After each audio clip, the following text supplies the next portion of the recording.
Sa dating tagpuan, Joy ha. Sa likod tayo. Sa gilid ng bahay. Sige ho, Mang Lito.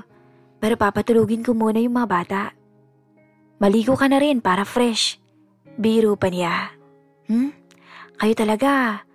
Matanda na nga lang kayo, pilyo pa rin. Sa'yo lang naman iha eh. Alam mo na, ang sexy mo kasi. Magandang araw po sa lahat ng listeners ng channel na ito. Welcome to Miss K Secret Confession. Ngayong araw ay mapapakinggan natin ang kwento ng buhay na ipinadala sa atin ni Miss Joy. Isang ina, isang asawa, at isang babaeng nahulog sa maling tao at sa isang bawal na relasyon. Good day, Miss K. Ako ho si Joy. Hindi ko po tunay na pangalan. 27 years old. May 2 anak na 5 taong gulang at 3 taong gulang. Ang asawa ko naman ay si Arman. Isang construction worker siya, pero out of town lagi ang trabaho. 2 linggo sa Cavite, 1 buwan sa Tarlac. Minsan, halos 2 buwan bago makauwi. Simpleng bahay lang ang inuupahan namin dito sa Barangay San Pedro. Medyo luma na ang unit, pero mura naman ang upa. Kaya kahit medyo siksikan, tinitiis lang namin. Sa totoo lang, Miss K, napakahirap ng buhay naming mag-anak. Hindi sapat ang sinasahod ng mister ko. Wala rin naman akong regular na trabaho. Wala kasing mapag-iwanan sa mga bata. Paminsan-minsan ay nag-home service ako, pero hindi pa rin sapat. Kaya madalas gipit. Laging kulang, laging may atraso sa tindahan. Hindi ako graduate ng high school. Pareho kaming mag-asawa. Kaya naman kahit ano na lang din na pwede kong pagkakitaan ay pinapatos ko. Pero nagbago ho ang lahat nung dumating ang matandang si Mang Lito. Siya ang bago naming kapitbahay. Siya ang bagong umupa sa kabilang unit. Mabait ang matanda, maasikaso at concern sa amin. Hindi ko nga alam kung bakit hindi ko pinagsisisihan na naibigay ko ang sarili ko sa kanya. Siguro dahil ginusto ko din, Miss K, na kahit kulubot na siya ay nasikmura ko pa ring halikan ang labi niya, yakapin ang katawan niya. Ang kwento po naming 2, Miss K, ang siyang ibabahagi ko sa inyo ngayong araw. Sana'y magustuhan niyo. Isang hapon noon, habang pinapatulog ko ang anak kong bunso sa duyan sa labas ng bahay, dumating ang bagong lipat sa katabing unit. Isang matanda. Tansya ko'y mga 55 na ang edad. Medyo sunog sa araw ang balat. Malalaki ang braso at halatang batak sa trabaho. May dalang isang bag at toolbox lang. Magandang hapon, iha. Bati niya habang bitbit ang gamit niya. Ako nga pala si Lito, bagong lipat dito. Ako yung nagrerenta sa kabilang unit. Ngumiti ako kahit medyo nahihiya. Ako ho si Joy, dito lang po kami sa kabila nakatira. Sagot ko. Ngumiti si Mang Lito. Tumango at tiningnan saglit sa duyan ang anak ko. Ang cute ni bunso ilang taon na yan? 3 na po, Mang Lito. Ganun ba? Bata pa pala. O paano, pasok muna ako. Simula nung araw na yon, naging palakaibigan si Mang Lito.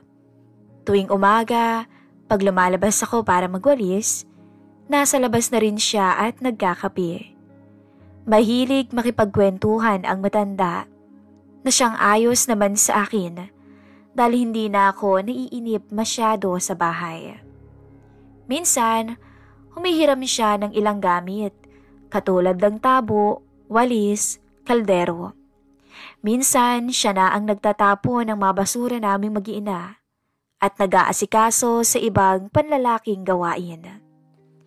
Ang hirap ng walang katuwang sabi niya nung minsang inabutan niya akong buhat-buhat ang isang timba ng tubig mula sa poso. Sanay na po, sagot ko, pero halatang kita niya sa mukha ko na hindi. Tulungan na kita. Mahirap pala dito wala palang tubig. Oho, meron naman po sa gripo kaya lang napakahina naman. Sagot ko. Nasan palang asawa mo? Nasa ibang lugar ho, Mang Lito. Nagtatrabaho. Ilang taon ka na ba, Iha? Mukhang bata ka pa. 27 ho. Ang mister ko 29. Sagot ko. Naging malalim pa ang usapan namin ng matanda. Hanggang sa nakapagpalagay na rin kami ng loob at mas nakilala pa namin ang isa't isa. Matandang binata pala si Mang Lito. Siya ang nagpaaral sa mga pamangkin niya at ngayon ay nag-iisa na lamang siya. Kinabukasan, may dumating na delivery ng mga construction materials sa harap ng bahay. Yun pala, may project siya sa malapit lang. Minsan, gabi na siya kung umuwi. Pero tuwing Sabado at Linggo, nasa bahay lamang siya. Doon siya nagkukumpuni ng gamit, nagluluto o minsan nagkakape sa labas habang umiihip ang hangin. Doon na nagsimula ang mas madalas naming pag-uusap. Joy, may ulam ka na ba? Tanong niya isang gabi habang nasa labas ako at pinapatulog ulit ang mga anak ko. Wala pa po Inihintay ko lang po sana yung padala ni Arman, pero wala pa rin kasi siyang text. Naku, ganun ba? Tara na't may tinola ako dito, mainit pa. Kumuha ka na. Damihan mo pa nga at sayang kung masisira lang din naman. Hindi ako nakasagot kaagad. Nakakahiya pero gutom na rin talaga ako, pati na ang mga bata. Kung okay lang po, mahina akong sabi. Okay na okay, Joy. O siya, kumuha ka na. Isama mo na rin ang mga bata at baka nagugutom na sila. May kanin na rin dyan akong naluto. Sa unang pagkakataon, Miss Kay, hindi ito biro. Nakakain kami ng masarap na hapunan. Nang hindi ako nababahala o nag-aalangan kung saan ko kukunin ang susunod naming kakainin. Sa totoo lang, tumulo ang luha ko noon nung wala na si Mang Lito. Hindi ko maintindihan dahil ba sa gutom o sa pag-aalaga na matagal ko nang hindi nararamdaman. Simula noon, naging kaibigan ko na ang matanda. May mga araw na binibigyan niya ako ng gulay. Minsan itlog, minsan tinapay. Pagkain ng mga bata. Lahat binibigay niya ng walang kapalit. Kaya tuwang-tuwa kami. Lalong-lalo na ako. Joy, sabi niya minsan, isang gabi, habang inaabot niya sa akin ang isang supot ng bigas. Sa'yo na to. Wala naman akong pamilya. Ako lang mag-isa rito. Ayaw ko naman na may kapitbahay ako nagugutom. Lalo na kayong mag-iina. Napayuko ako. Maraming salamat ho, Mang Lito. Hindi niyo po kailangan gawin to pero sobra po akong nagpapasalamat. Ngumiti lang siya. Hindi ko rin alam, Joy, pero parang may kakaibang pakiramdam ako pag nakikita ko kayo. Para ba akong may dahilan ulit para magtrabaho? Matanda na rin naman ako at wala naman akong pamilya. Napatingin ako sa kanya. At parang sa mga mata niya, may lambing. Hindi bastos, hindi mapagsamantala, kundi totoo. Mainit at mapag-aruga. Isang gabi na malakas ang ulan. Tulog na ang mga bata sa loob. Ako naman ay nakaupo lang sa may labas ng pintuan. Pinapanood ang pagbuhos ng ulan. Walang kuryente nung time na yon. Ilaw lang ng kandila ang meron kami. Walang text ang asawa kong si Arman. Pangatlong araw na siyang hindi nagpaparamdam. Wala ring padala. Siguro ay busy pa. Tumigil ako sa pag-iisip nang marinig ko si Mang Lito. "Joy, okay lang kayo riyan?" Tanong niya. "Okay lang ho, Mang Lito. Medyo mainit sa loob kaya dito muna ako sa labas tumambay. May dala akong tinapay. Gusto mo bang magkape muna?" Hindi ko alam kung bakit, pero parang automatic na lang akong tumango. Sa maliit niyang bahay, may kandilang nakapatong sa isang lata. Sa gitna ng dilim, kita ko ang mga anino ng kagamitan niya. Simpleng mesa, lumang sofa, at isang bentilador na wala namang silbi ngayong gabi. Ngumiti ako at umupo sa bangko na inalok niya. Inabot niya ang isang tasa ng kape. Mainit, mabango, masarap lalo't maulan. Tahimik kaming nagkape ng ilang minuto. Maya-maya, napatitig siya sa akin at bumulong. "Alam mo, Joy, ang tagal-tagal ko nang mag-isa. Matagal na akong walang inaalagaan. Pero simula nung dumating ako rito, para bang may dahilan ako para bumangon araw-araw. Para bang ikaw, kayo, ang naging sagot sa mga dasal ko." Natigilan ako. Kinakabahan, pero hindi ako umatras. Hindi ako umalis. Tumingin lang ako sa kanya. Parang hinahanap ko rin kung ano bang kulang sa akin nitong mga nakaraan. Para bang ayos lang sa akin ang mga sinasabi niya. Para bang nagkaroon ako ng karamay sa katauhan niya. Nabigla pa nga ako nung hawakan niya ang kamay ko. Mainit ang palad ng matanda. Magaspang. "Pasensya ka na, Joy, kung sobra na to." Hindi ko siya tinulak. Hindi ko binawi ang kamay ko. Alam kong mali dahil may asawa kong tao.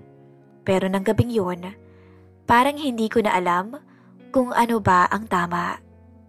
Lumapit siya. Mabagal, maingat.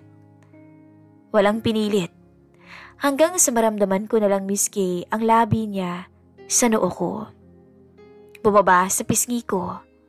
Tapos sa labi ko. Hindi ko siya tinulak. Sa halip, pumikit ako. Mula sa dilim ng kanyang sala, naroon ang init ng gabing hindi ko inaasahan. Dama ko ang bawat haplos, bawat lambing na matagal ko nang hinahanap. Walang pagmamadali. Hawak namin ang oras. Para akong niyakap ng isang init na hindi ko matanggihan. "Joy?" Bulong niya habang nakayakap ako sa dibdib niya. "Nandito lang ako palagi, Joy. Kung kailangan mo ng tulong, lumapit ka lang." Naiiyak ako. Hindi dahil sa hiya, kundi dahil sa pagkalito. Sa gabing yun, sa loob ng maliit na bahay ni Mang Lito, may nangyari na hindi ko akalaing papayagan kong mangyari.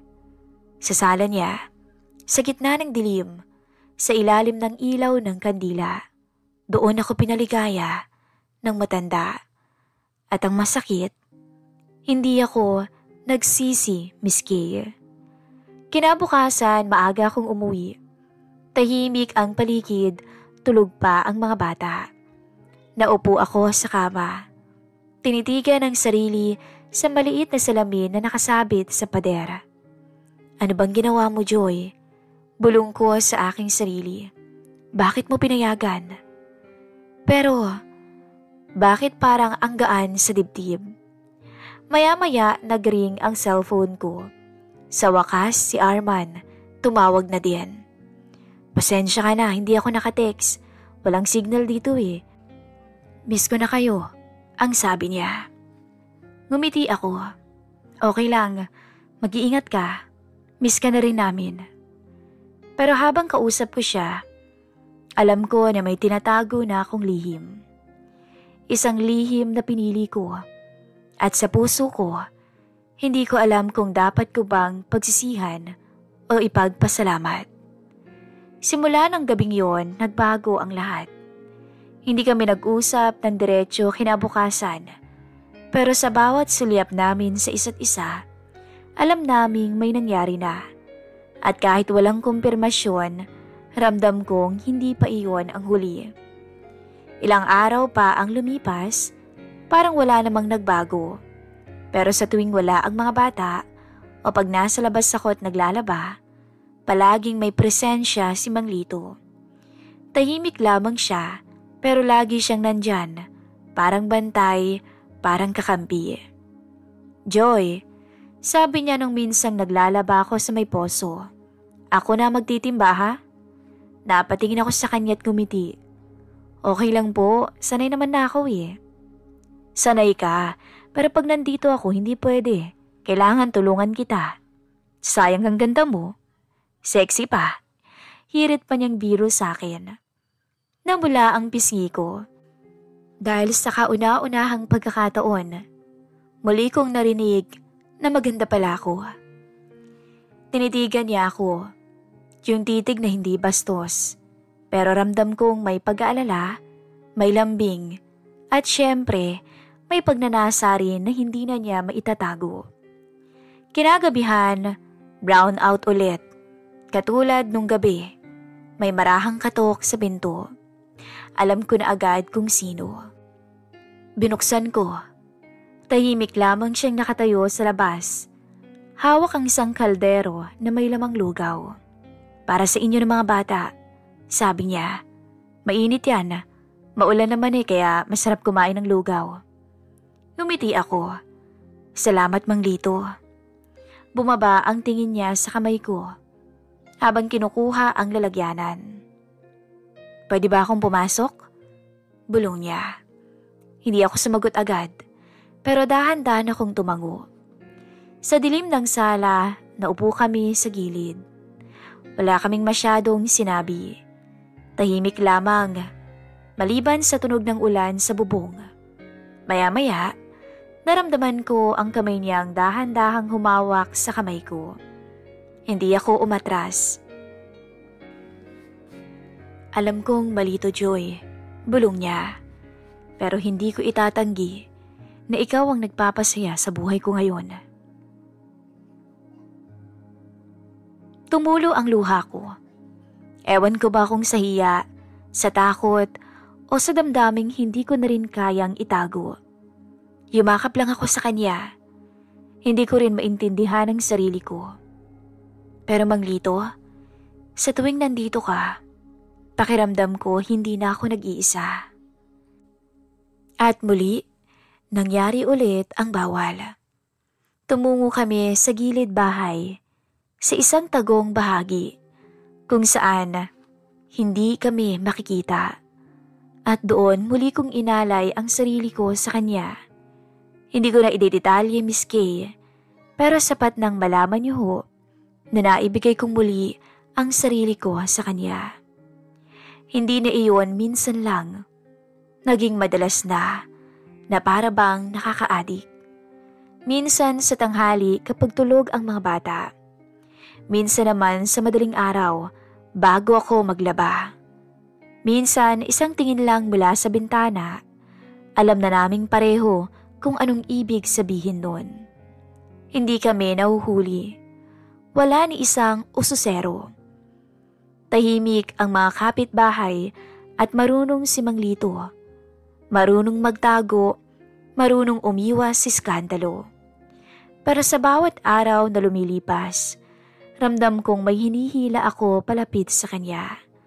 At unti-unti, natatakot ako na baka isang araw, baka tuluyan ko na siyang hindi mabitawan.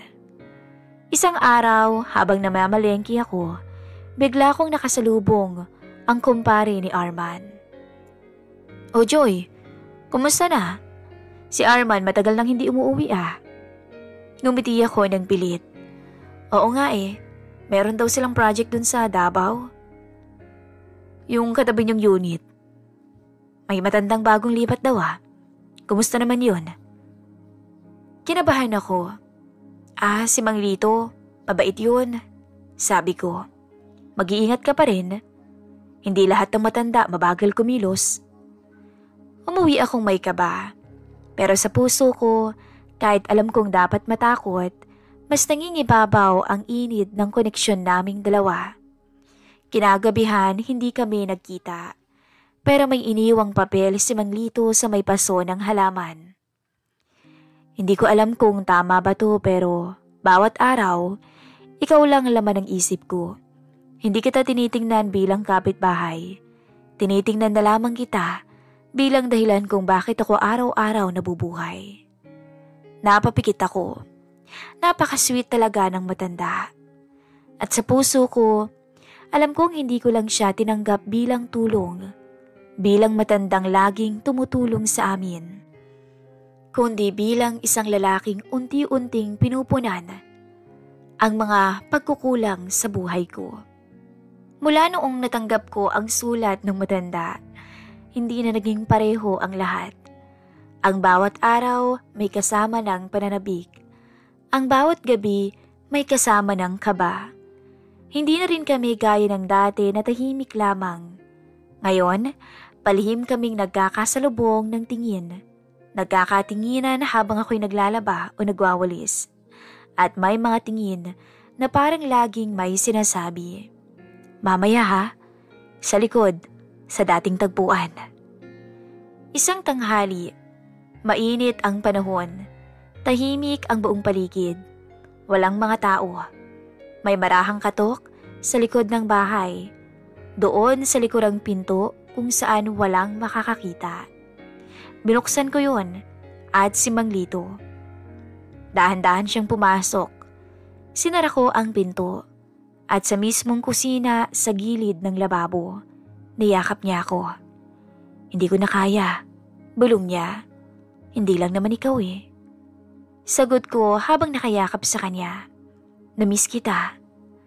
Mainit ang palad niya, matigas ang dibdib, pero malambot ang puso. At ang labi niya, para bang naghahanap ng tahanan sa akin.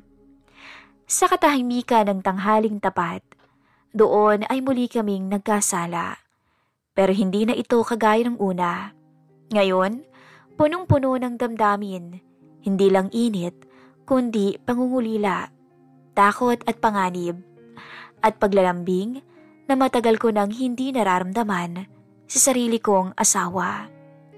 Matapos ang ilang sandali, tahimik kaming naupo sa may sahig ng kusina. Parehong humihingal, parehong nag-iisip.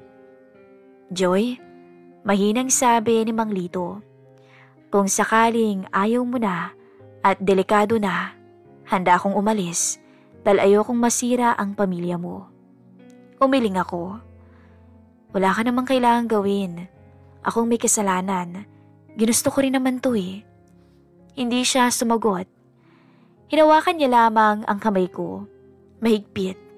At ang mga sandaling yun, kahit bawal kami, ramdam kong nire-respeto niya ako ng sobra. Lumipas pa ang mga araw, parang normal lang. Pero sa likod ng bawat simpleng magandang umaga, may lihim kaming itinatago. Nagkikita kami ng palihim. Minsan sa loob ng bahay niya kapag gabi. At minsan naman sa gilid ng likod bahay. Maingat lamang kami. Pero sa bawat pagtatagpo, mas nahuhulog ako. Mas lalo ko siyang naiisip. Mas lalo akong natatakot sa araw-araw na baka hindi ko kayanin kapag nawala siya. Isang gabi, bigla akong nagising. Walang ulan pero malamig. Napatingin ako sa mga anak ko. Mahimbing ang pagkakatulog. Lumabas ako sa may sala, umupo sa may pintuan at tumitig sa kalangitan. Tahimik lamang ang gabi. Ilang sandali pa, may anino akong nakita sa tapat. Si Mang Lito. Nakatayo lamang at tila may hinihintay. Sa mata naming dalawa, alam naming pareho. Ito ang mundong ginusto naming itago. Ayaw naming bitawan. Kinabukasan din noon, biglang nag-text si Arman. Makakauwi na ako next week. May bonus ako kaya mag-grocery tayo. Miss na miss ko na kayo. Napangiti ako. Pero hindi buo. May pumasok na takot. Parang unang beses kong na-realize, malapit nang magbago ang lahat. Hindi habang buhay, walang makakahuli. Hindi habang buhay, lihim lamang kami ni Mang Lito. Pero sa puso ko, hindi pa ako handa na bitawan siya. At sa isang huling tagpo bago bumalik si Arman, kinausap ako ni Mang Lito. Kung kailan mo ako gustong patigilin, titigil ako. Pero habang pinipili mo pa ako, hindi muna kita iiwanan. Hindi ako sumagot. Niyakap ko lamang siya ng mahigpit. At nang gabing yon, para bang huling pagkakataon na to, na kaming dalawa ay magkakasama. Nagsimula sa simpleng tulong, hanggang sa umabot sa sukdulang damdamin. Pero kung paano nagsimula ang lahat sa tahimik na tagpo, ganon din pala ito matatapos. Naiiyak ako, Miss Kay, magpasa hanggang ngayon. Ilang araw pa ang lumipas. Isang umaga nun. Akala ko nung una, wala siya dun. Tahimik ang bahay niya, sarado ang pintuan. Pati ang bintana, sarado din. Tinangka kong katukin siya pero walang sumasagot. Akala ko lumuwas lamang siya at hindi ito nagpaalam sa akin. Pero 3 araw ang nakalipas. Isang hapon nun. May dumating na sasakyan. Bumaba ang isang babae. Saan po dito yung inuupahan ni Mang Lito? Si Mang Lito ho? Tanong ko habang lumalapit ako dito. Tinuro ko yung unit niya. Tumingin ang babae sa akin. Ako ho yung pamangkin niya. May sakit daw ho siya ngayon eh. Buti na lang nakatawag yung may-ari ng inuupahan. Parang may humigpit sa dibdib ko. Ano ho? Okay lang ho ba siya? Tanong ko, pilit na pinapakalma ang sarili. Nakausap na ho namin siya, ayos lang daw ho. Dadalhin na muna namin siya sa probinsya, sa Nueva Ecija. Doon na lang muna siya para may magbantay sa kanya. Napayoko ako. Naiiyak ako. Sige po, mag-iingat ho kayo. Hindi man lang niya sinabi sa akin. Hindi man lang siya nagtangka na magsabi sa akin kung anong kalagayan niya. Hindi man lang siya nagbukas ng pinto nung panahong hinahanap ko siya at kinakatok ang pintuan niya. Pero alam ko kung bakit. Alam kong ayaw niyang dumagdag pa sa bigat ng dinadala ko araw-araw. Ayaw niyang maging pasanin ko pa siya. Simula nun, Miss Kay, hindi ko na siya nakausap, hindi ko na siya nakita pa. Yun na yung huli. Nung nakita ko siya kung paano siya inalalayan palabas ng bahay. Mahina at halatang may iniinda. Pero nakatingin siya sa paligid noon na para bang may hinahanap siya. Doon nagtagpo ang mga mata naming dalawa. Sandali lang. Pero sapat na yon para maramdaman ko ang lahat ng lungkot na nararamdaman niya. Pasasalamat at pamamaalam sa akin. Wala nang sapat pang salita na kailangang bitawan. Parang sinasabi ng tingin niya na, salamat at pasensya ka na. Hindi ko na siya sinundan noon. Wala rin siyang iniwang sulat sa akin. Parang tinangay na lang siya ng oras at pagkakataon. Lumipas ang linggo, bumalik ang asawa kong si Arman. Masayang-masaya ang mga anak ko. Bumili kami ng grocery, kagaya ng pangako niya. Masaya na ulit ang bahay. Pero ako, hindi. Hindi ko maipaliwanag kung bakit, Miss Kay. Hindi naman ako umiiyak. Hindi rin ako naghahanap. Pero gabi-gabi, malungkot ang puso ko. Tumitingin ako sa bintana, sa dating unit ni Mang Lito. Wala na siya. Tahimik na ang bahay niya. Wala nang nag-aabot ng tinapay. Wala nang nag-aalok ng lugaw. Wala nang titig na nag-aalala kahit bawal. Minsan iniisip ko, totoo ba lahat ng yun? na ang matandang kapitbahay na tumulong sa akin ng mga oras ng kahinaan ko. Siya rin pala ang mag-iiwan ng sugat sa puso ko. Sa totoo lang, Miss Kay, hindi ho ako nagsisisi.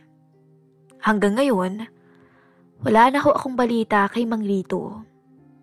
Wala akong kontak. Wala akong alam kung gumaling ba siya o kung buhay pa ba siya o kung naaalala pa rin ba niya ako. Pero ako, araw-araw pa rin siyang dumadaan sa puso't isip ko. Sa tuwing hahawakan ko ang tasa ng kape, sa tuwing makakarinig ako ng katok sa gabi, sa tuwing tatahimik ang buong paligid at ako'y mag-isa, dala-dala ko ang bigat sa puso ko. Kaya Mang Lito, kung nasan ka man ngayon, salamat. Salamat sa kabaitan mo. Sa mga araw na ginawa mong mas magaan ang buhay ko. Sa mga araw na gusto kong sumuko, pero hindi mo ko hinayaang sumuko. At sa pagmamahal na ipinadamo mo sa akin at sa amin ng mga bata. Hanggang dito na lang po, Miss Kay, ang kwento ko. Nagmamahal, Joy. Sa mga nagustuhan at hindi nagustuhan ang kwento ng ating letter sender, maaari po kayong magbigay ng komento. Pero bago po matapos ang lahat, sana po'y suportahan niyo rin ang ating channel. Mag-like at mag-subscribe na sa ating programang Miss Kay Secret Confession. Hanggang sa muli.